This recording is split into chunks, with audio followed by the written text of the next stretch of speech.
Well, earlier this week, I was talking to my sister on the phone. She is 8.5 years younger than me and lives in Melbourne with her husband and her children.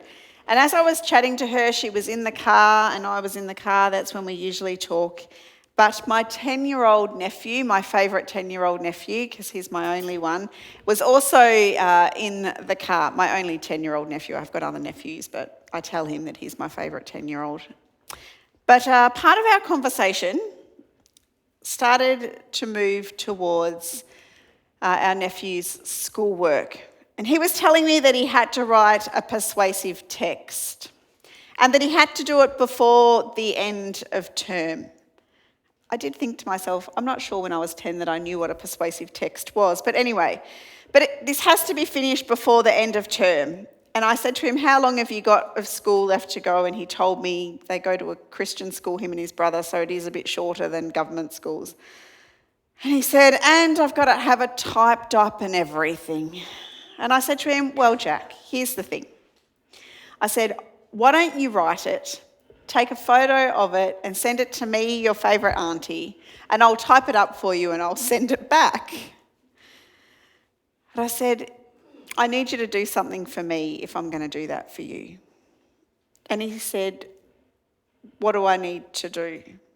And I said, well, is there any chance that you could finish my sermon for Sunday? Now, there was some silence on the phone until my sister and I had to clarify with him what the sermon was. And I said, it's when I get up in church to talk. I said, I just need someone to finish putting it together. He said, okay. I said, well, the topic is about doing good. Well, this is what Jack asked me to tell you all today. He said, just tell them to do good. I said, Jack, I might need something more than that. What else have you got? He said, do more good. I said, okay. Jack, I still need more. So he said, do even more good. Well, we could pack it up now, Hebrews 13 said to do good. Jack Franks, 10-year-old, says to do good, do more good and do even more good. I think that he's actually onto something as we conclude our series this morning on believe in good. I am going to expand a little bit more than Jack did. We heard earlier from the book of Hebrews just a few moments ago from Margaret, and it's quite an interesting book in the Bible. And one theologian actually describes it as the epistle to the Hebrews is in many respects the riddle of the New Testament. It's interesting that we're going to look at a riddle this morning. When it was written, to whom it was written, and by who it was written, are questions that are still debated today. And actually, if you do some research, you'll discover that it was not until the 4th century that it was definitely accepted as a New Testament book. But what many people, in fact most people, agree upon is that it was written to a group of 1st century Christians who were at risk of giving up on their faith and reverting to their old ways of living because they were facing persecution for their beliefs. But the writer of Hebrews reminds the people that he was writing to of 3 things. The first one was who Jesus is. And right at the commencement in Hebrews 1 verse 3, we read, the Son is the radiance of God's glory and the exact representation of his being, sustaining all things by his powerful word. After he, that is Jesus, had provided purification for sins, he sat down at the right hand of the Majesty in heaven. Jesus is the Son of God, and now he sits at the right hand of his Father in heaven. The second thing that the writer reminds us of is of the redeeming work of Jesus. And it says in Hebrews 7 verse 27, Unlike the other high priests, he, again that's Jesus, does not need to offer sacrifices day after day, first for his own sins and then for the sins of the people. He sacrificed for their sins once and for all when he offered himself. It was different to the priests of the Old Testament times. Jesus offered himself as a sacrifice, and that's all that was needed.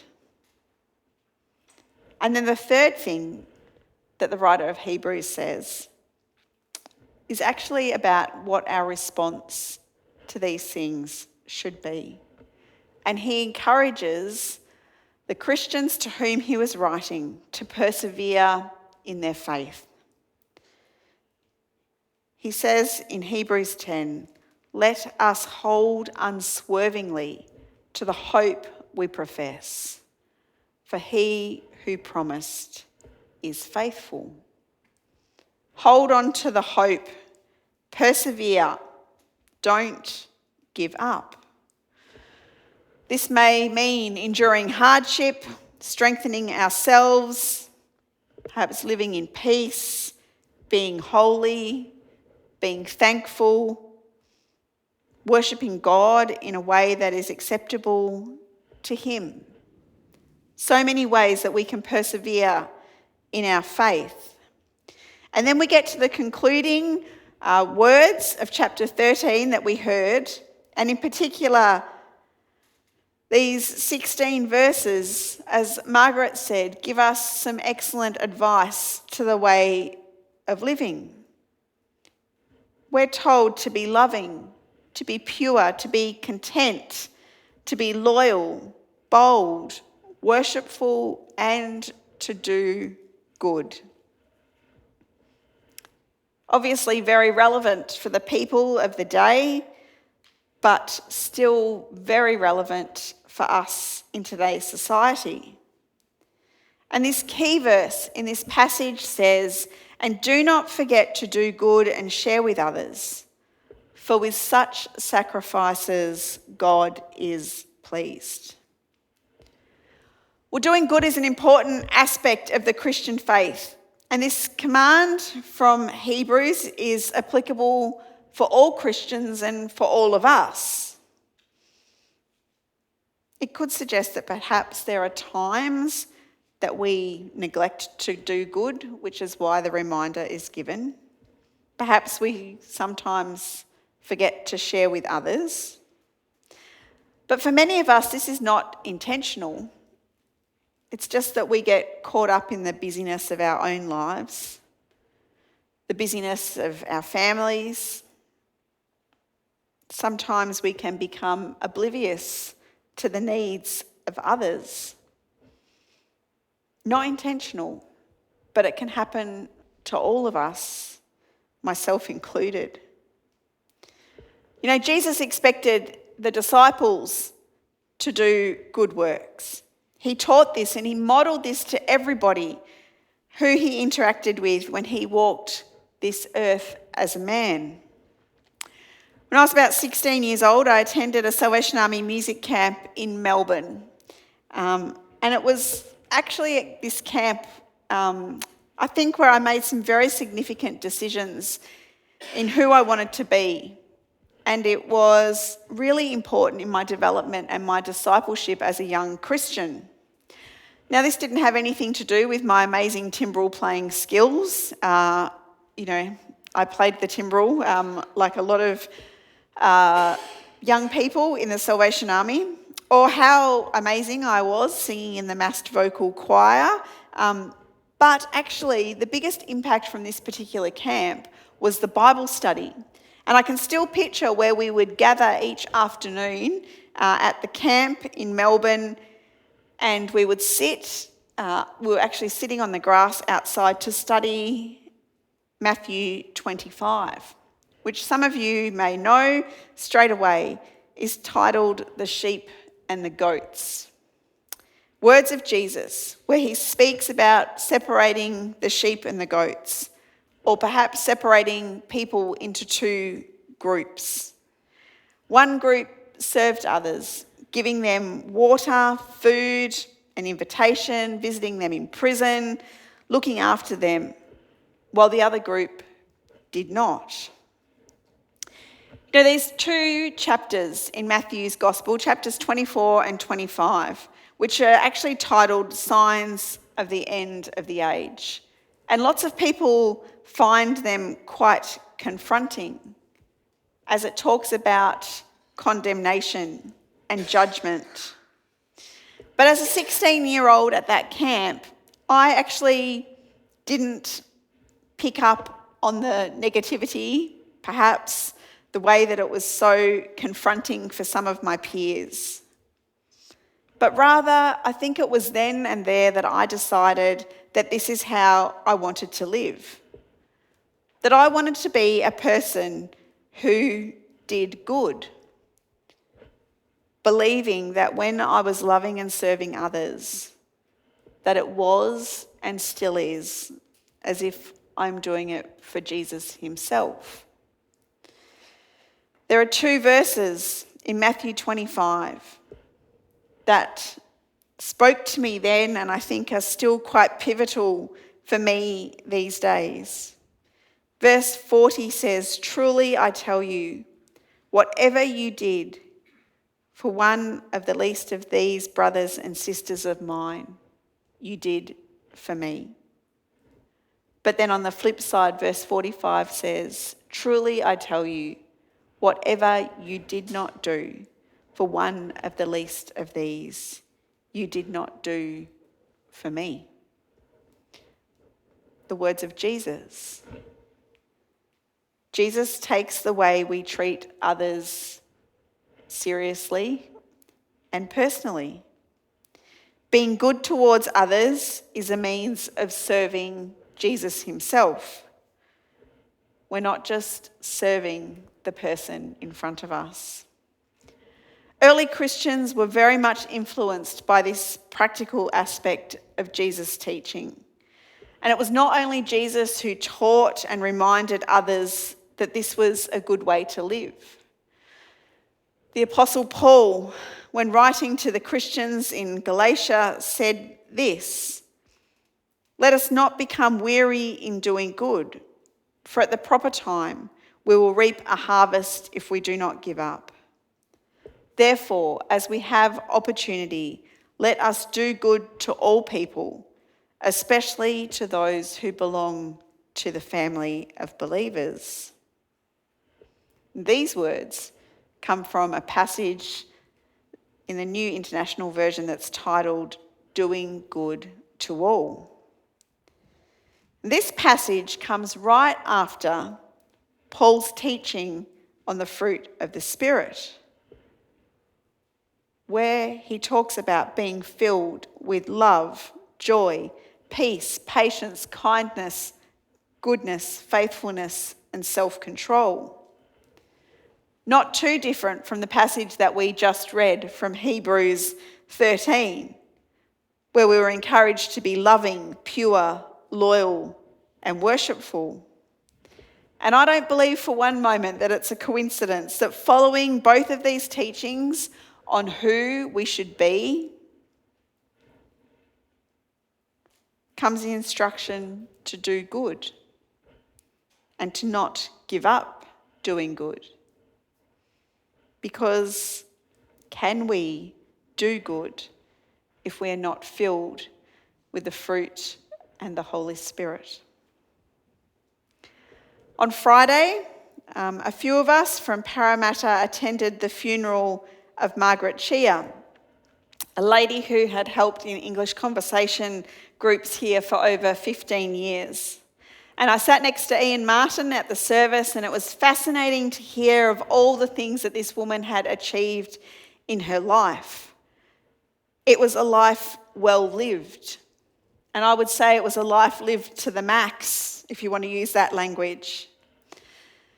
And inside the order of service were some well-known words from John Wesley that say this: "Do all the good you can, by all the means you can, in all the ways you can, in all the places you can, at all the times you can, to all the people you can, as long as ever you can.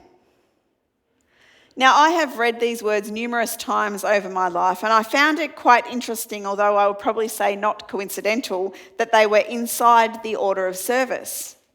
Because, to be honest, I'd read them in preparation for today, and I had decided to omit them because it truly sounds exhausting to live like that. And if you knew Margaret Chia, and Ian and others can probably attest to this, she was always on the go doing so many amazing good things. And I just thought, all the good, all the time, all the ways, this is full on. I don't know actually if this is sustainable. Doesn't mean I don't want to do good, but can I do it all the time? In all the ways, forever. That's a lot of good. And I think, how do we do good and be practical and sensible about it? Well, on Thursday, I went up and down James Roos Drive way too many times. 6 times in total, I think. Never for my own agenda, but for my family. On the first trip, I noticed a new billboard that is above the road right near the Rosehill Racecourse. And it's changed recently and they're no longer advertising horse racing, but they're advertising nib. And this is the billboard that is now up across James Roos Drive. Definitely good, potentially amazing. Now, on my first trip down James Roos Drive, I was taking Dave to the airport as a good wife, and I was the passenger in the car because he doesn't like my driving. And I said, Nib, what? Nib, what's Nib? And I said, is Nib private health insurance? And I said to Dave, what does that mean? It's definitely good, but it's potentially amazing. I said, why don't they just make it amazing from the beginning? I'm not sure that this is what they were trying to communicate to their new potential customers, but it got me thinking that maybe I should contact them and tell them just to make their insurance amazing from the beginning, and then they wouldn't have to advertise it as being definitely good, potentially amazing, and they could save themselves a whole lot of money. But by the next time I drove down there, I had Josiah in the car, and I was driving this time. And I looked at it again and I said to him, can you take a photo of that sign for me because I want to use it on Sunday in my sermon? And I think he thought that I was completely crazy. But it got me thinking, what if your good, what if our good could potentially be amazing? I want to share one more story with you. About 10 years ago, I had some postcards made, this size, that had quotes and sayings on them that I had got from the internet. There were 20 different ones, and I would put them up in my office and they would rotate through. And while I did love all of them, this one that's going to come up on the screen was my favourite, and I had to go digging through something in our study at home to find it. And it's the words of Archbishop Desmond Tutu, and I have actually verified, because you know a lot of quotes you find on the internet are not necessarily true, but he apparently did say this in one of his sermons, and he says this, do your little bit of good where you are. It's those bits of good put together that overwhelm the world. And I wondered, maybe this is what the scripture's trying to tell us. Do your little bit of good where you are. You know, I think every day this week I've possibly had the opportunity to do good. I'm not sure I've always embraced it or jumped at it, if I'm completely honest. But around me, every day, there are opportunities to do good. Sometimes it's just a little bit of good, but it's definitely good. But I believe that Archbishop Tutu tells us how it could potentially be amazing. Because if we put all the bits of good together, we can overcome the world. The darkness in the world, I believe, can be overcome by all of our bits of good.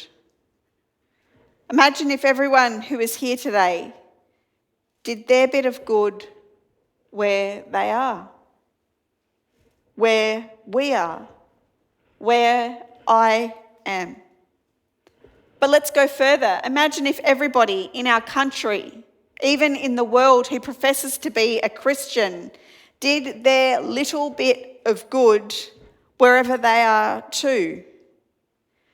Imagine if we didn't use the excuses which I am also guilty of being too busy or too tired or too old or too young or too over people to do our good. Imagine the potential if we all did our bit of good. How amazing would it be to overcome the darkness in the world and to be able to shine God's light even brighter? Hebrews reminds us that Jesus, the Son of God, came to earth both as man and God. He sacrificed himself once and for all, not because of anything that he had done, but because of our sins. And our response is that we are to hold unswervingly to the hope that we have in him. And we can do this because our God is faithful. But that's not the end. The concluding exhortations say that we ought to be loving, be pure, be content, be loyal, be bold, be worshipful, and do good. Why? Because doing good and sharing with others is a form of worshipping God. We worship not just with our lips, but with our actions.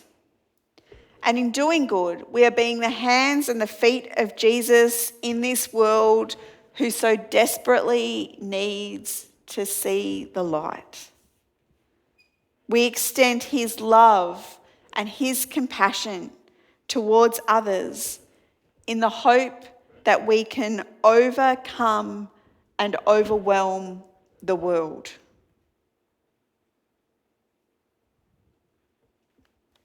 Do your little bit of good where you are, because it's those bits of good put together that overwhelm the world.